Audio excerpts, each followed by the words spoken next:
This is the 2021 BMW 5 Series facelift.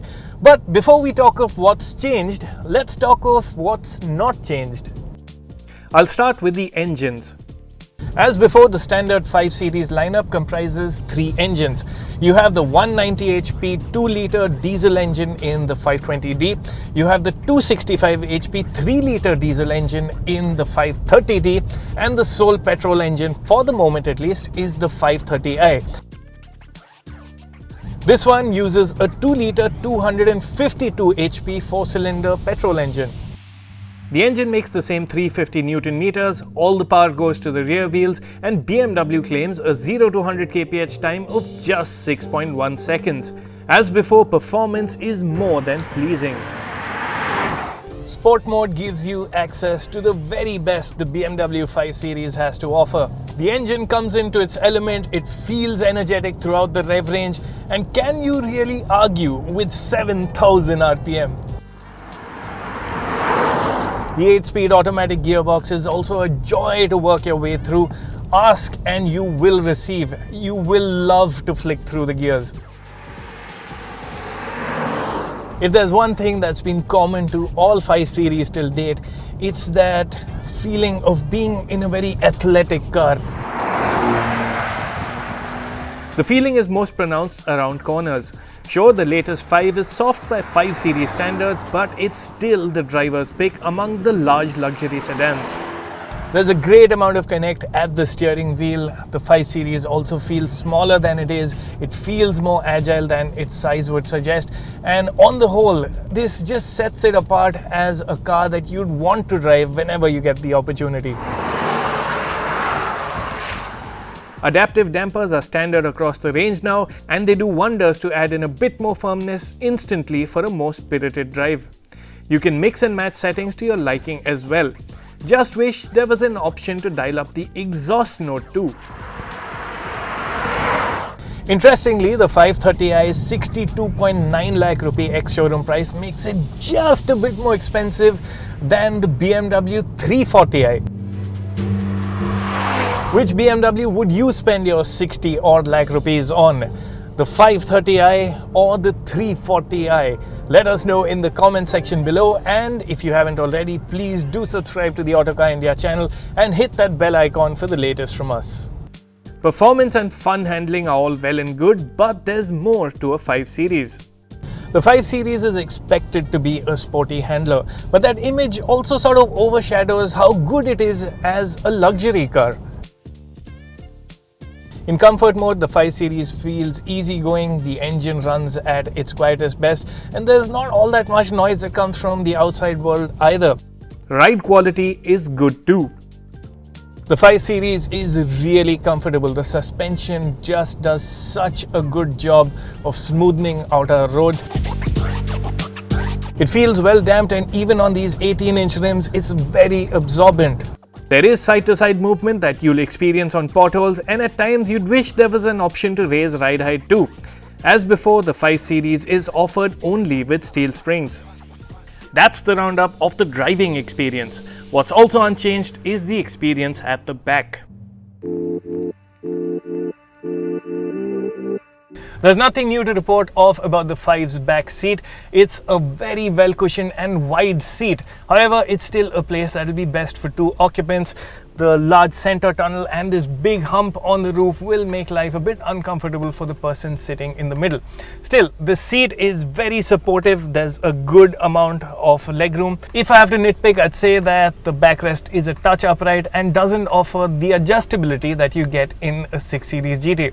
That being said, the 5 Series rear seat is still very comfortable, and you get items like 4-zone climate control and adjustable sunblinds. Before you wonder what exactly is new then, well, the only change of note inside resides up front. If you're familiar with the older 5 Series interior, the first thing you'll notice in the facelifted car's cabin is the move to a larger touchscreen. Out goes the 10.25-inch unit and in comes a 12.3-inch unit. Now this touchscreen is really slick and it's very responsive to touch inputs. You also get a rotary iDrive controller which makes it easy to use on the go.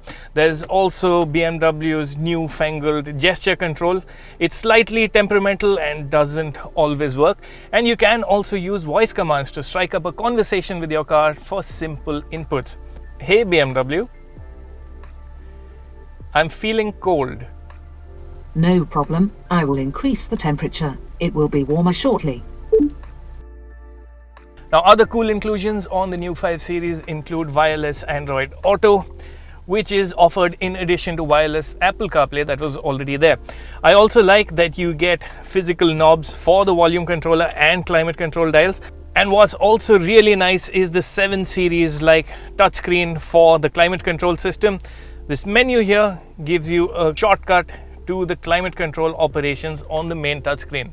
What I'm not a fan of even after all these years has got to be the digital display. BMW made the move to this counterclockwise tachometer to make prime real estate for the map at the center, but it still just feels unnatural and isn't the easiest to read on the move.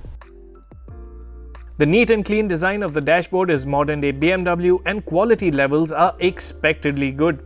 Interestingly, the 530i features synthetic leather upholstery, though it does look convincing.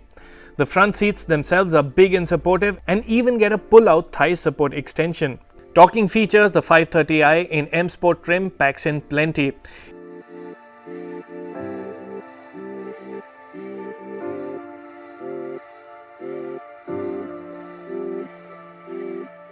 Cool highlights include the display key that shows car status and also lets you precondition the car in advance. And should you find the vehicle next to your 5 Series parked too close for comfort, you have the option to remotely move the car forward or backwards via the display key.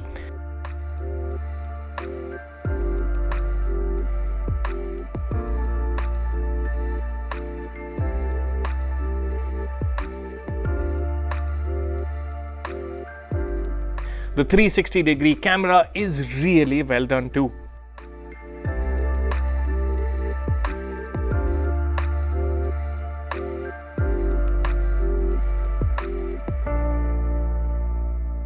On the outside, there are a few subtle cues to tell you the 5 Series you're looking at is the facelifted model. The grille is larger but thankfully isn't comically sized as we've seen on the latest BMWs. The headlamps are neatly squared off too and sport new double L-shaped DRLs, which are a departure from BMW's Corona ring signature. M Sport variants like this one also feature laser light high beams that can illuminate up to 650 meters ahead. The bumpers on this M Sport variant are a lot more angular as well. At the sides, it's the blue brake calipers that stand out amidst the twin 5-spoke alloy wheels. At the back, the redone LED tail lamps are bolder and the trapezoidal tailpipes are distinctive too. The boot lid can be opened via a foot gesture, but it isn't fully powered. Luggage space is decent but not particularly generous for such a large car. Some of the space is taken up by the housing for the space saver spare tire that sits under the boot floor. So, as you might have gathered, not much has changed on the updated 5 Series. There's the odd feature upgrade here and the redone light there. The thing is, the 5 Series wasn't in need of much work to begin with. Yes, a Mercedes E-Class offers a roomier rear seat, but BMW's got an answer for it in the 6 Series GT. The 5 Series' job description, as ever, requires it to offer luxury and driving pleasure in equal measure. And just like before, it does its job so well.